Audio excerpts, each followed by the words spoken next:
సరే ఇప్పుడు 43వ ఆవిర్భావ సభ జరుపుకుంటుంది తెలుగుదేశం పార్టీ.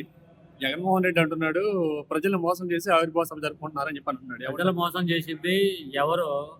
జగన్మోహన్ రెడ్డిని, వాళ్ళ అమ్మగారిని, వాళ్ళ చెల్లి గారిని చెప్తే తల్లిని చెల్లిని మోసం చేసింది ఎవరు? ప్రజల్ని ఎవరు మోసం చేశారో తెలిసింది. ప్రభుత్వ స్థలాలు తాకట్టు పెట్టింది ఎవరు? ఈ గవర్నమెంట్ బార్లు కానీ వైన్స్లు కానీ ఎన్ని తాకట్టు పెట్టావు? ఇప్పుడు ఈసారి మా గవర్నమెంట్ రాకపోతే మా ఆస్తులు కూడా తాకట్టు పెట్టేసి నువ్వు ఎక్కడ ఉంది కదా జెరూసలేం వెళ్ళిపోయి బాబా అయిపోయాడు. బాబా లేకపోతే క్రిస్టియన్ మైనారిటీ పాస్టర్ అయిపోయాడు. ఇప్పుడు లాస్ట్ గా గవర్నమెంట్ లో ఆయన పూర్తిగా మద్య నిషేధం చేస్తానన్నాడు. కానీ మన లిక్కర్ స్కామ్ లో ఇప్పుడు చాలా ఇది జరుగుతుంది. ఎవరెవరు ఉంటారు దాంట్లో? లిక్కర్ స్కామ్ లో విజయసాయి రెడ్డి, జగన్మోహన్ రెడ్డి, ప్రతి ఆంధ్రాకి ప్రతి ఎమ్మెల్యేకి సంబంధం ఉంది. సిబిఐ కానీ ఈడీ కానీ దర్యాప్తు చేస్తున్నారు. అందరూ ఎవరెవరు తప్పు చేశారో పోయిన గవర్నమెంట్ లో అందరూ దొరుకుతారు. సార్ ప్రజలకి అందరికీ కూడా సంక్షేమ పథకాలు ఇచ్చి ఉన్నాడు జగన్మోహన్ రెడ్డి. సంక్షేమ పథకాలు అంటే ఏమి ఇచ్చారు? కానీ 11 సీట్లకు పరిమితం అయ్యాడు. ఎందుకని సంక్షేమ పథకాలు ఏమి ఇచ్చారు? సంవత్సరానికి ఒక 10,000 ఇస్త్రీ ఓడికి, ఒక మహిళకి 18,750 అంత ఇచ్చాడు సంవత్సరానికి.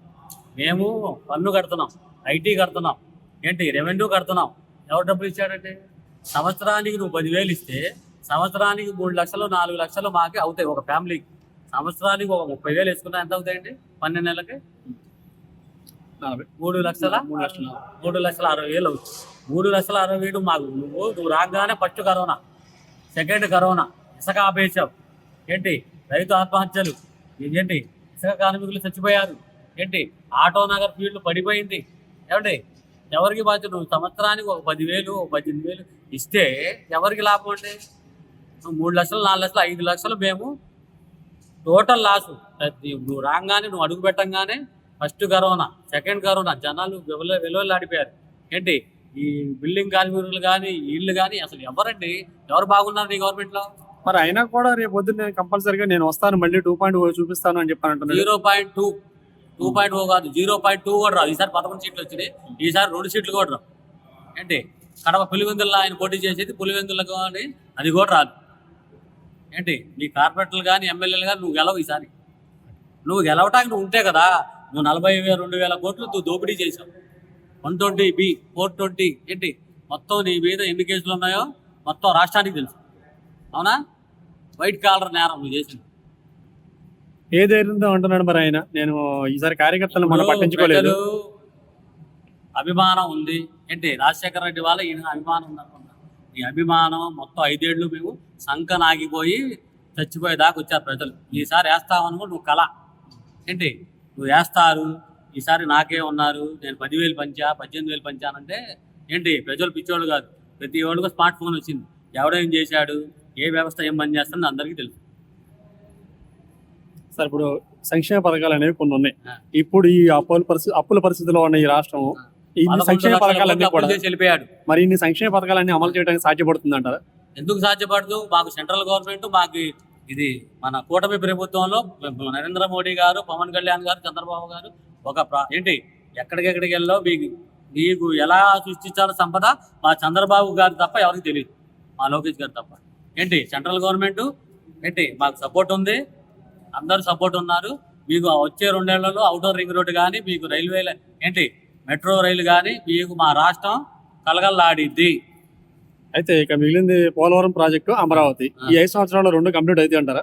అమరావతి వచ్చే 5 ఏళ్లలో అమరావతి కట్టి చూపిస్తాం. మళ్ళీ అక్కడే మేము ప్రమాణ స్వీకారం మా చంద్రబాబు గారు ఈ 5 ఏళ్ళలో పూర్తి చేస్తాం. పోలవరం అంటారా? అది నిధులు రావాలి సెంట్రల్ గవర్నమెంట్ నుంచి. అక్కడ కూడా తినేశారు, మొత్తం తినేశారు వీళ్ళు. మా కిడ్నీలు ఈ తప్ప అన్ని తినేశాడు. సో ఏదేమైనా ఈసారి గవర్నమెంట్ మీద మీకు పూర్తిగా 40 ఏళ్ల దాకా మా గవర్నమెంటే ఉండిద్ది. 2.0 కాదు, దీనికి 2 సీట్లు వస్తే చాలు.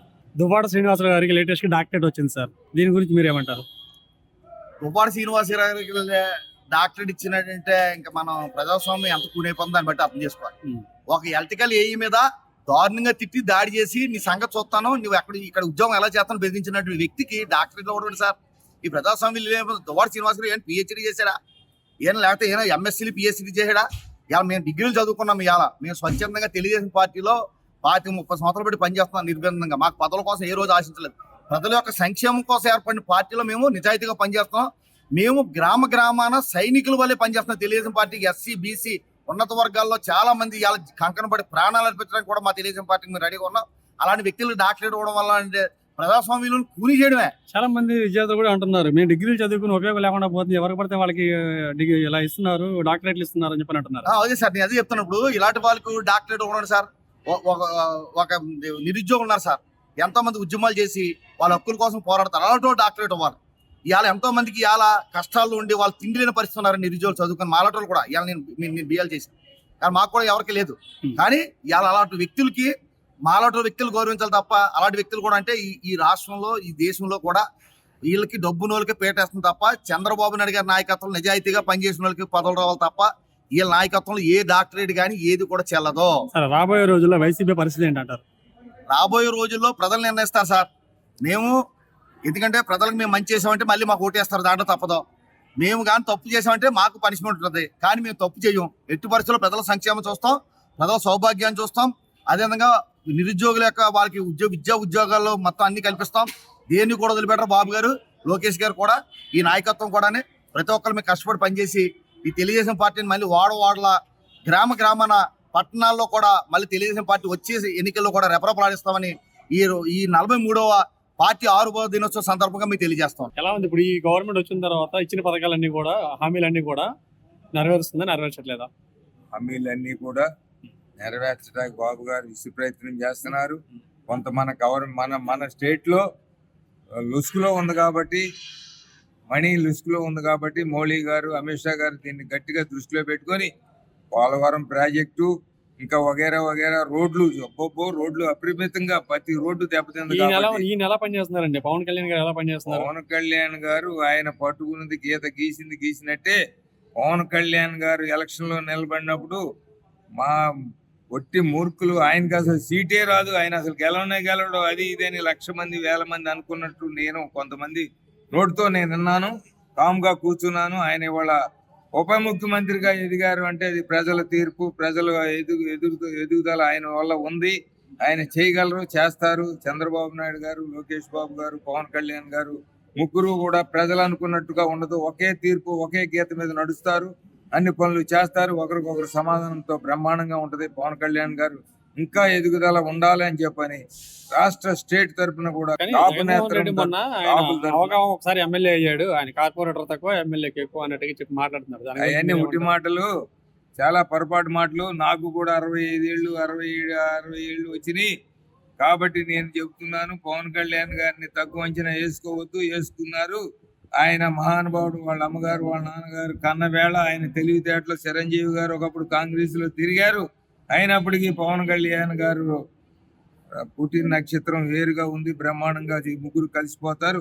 చంద్రబాబు నాయుడు గారి మాట ఆయన దాటడు, ఆయన మాట ఈయన దాటడు, ఒకే గీత మీద నడుస్తారు. ప్రజలు పిచ్చి ఆలోచనలు చేయటం చాలా తప్పు, చాలా గొప్ప విశేషం. నేను చెప్పేది అక్షరాల నిజం, జరిగి తీరుతుంది. పవన్ కళ్యాణ్ గారు ఏదంటే అది చేయగలరు, చంద్రబాబు నాయుడు గారు ఏదంటే చేయగలరు, చేసి తీరుతారు కూడా. కాకపోతే ఓర్పు. ప్రజలు దేశం మొత్తం కూడా ఆడబడుసులందరూ కూడా ఉచిత బస్సు తెలంగాణ వచ్చిందని కోరుకుంటున్నారు కాబట్టి అది కూడా కొద్ది కాలంలోనే నెరవేర్చాలని చెప్పి నేను ప్రాధాయపడి కోరుతున్నాను. అది చాలా ముఖ్యమైన విషయం. ముఖ్యంగా ఆడపడుసుల గురించే మనం ఎక్కువగా చేయాలి. ప్రజలందరూ వారే మనం అన్నట్టుగా కలిసికట్టుగా ఈ రోజున చంద్రబాబు నాయుడు గారు, లోకేష్ బాబు గారు, పవన్ కళ్యాణ్ గారు ఎక్కడ దిగినా సరే జనం లేడీస్ తాండం కింద ఉంది. ఇంకా మారదు, జరిగి తీరుతుంది. ప్రభుత్వం బాగుంటుంది. కాకపోతే కొద్దిగా బడ్జెట్ లో ఉన్నాం కాబట్టి కొద్దిగా మనం కూడా ఓర్పు పట్టాలి. ఆ తర్వాత ఈ కోటా బియ్యం అనేది ఎవరు తీసుకోవట్లేదు, మిల్లర్స్ బాగుపడుతున్నారు. దాన్ని ఎత్తేసి మనకు కూడా సన్న బియ్యం ఏర్పాటు చేస్తే మంచిదని చెప్పి నేను ప్రాధాయపడి కోరుతున్నాను. తెలంగాణలో ఇస్తారు రేపు ఉగాది రోజున అని నేను అంటలేదు. ప్రతి వారు కూడా బియ్యం 10 రూపాయలకు అమ్ముకోవడం మొదలు పెట్టారు. దాన్ని ఎక్స్పోర్ట్ దారుణంగా వెళ్తుంది. పవన్ కళ్యాణ్ గారు దాని మీద గట్టిగా దృష్టి పెట్టారు. చాలా మంచి పని తీసుకున్నారు. చాలా గొప్ప నిర్ణయం, సామాన్యమైన విషయం కాదు. కాబట్టి మాకు కూడా సన్న బియ్యం, మనకు కూడా మన రాష్ట్రం తరఫున మోడీ గారిని సంప్రదించి ప్రతి విషయంలో కూడా మోడీ గారు, అమిత్ గారు మనకు ముందడుగులో ఉన్నారు.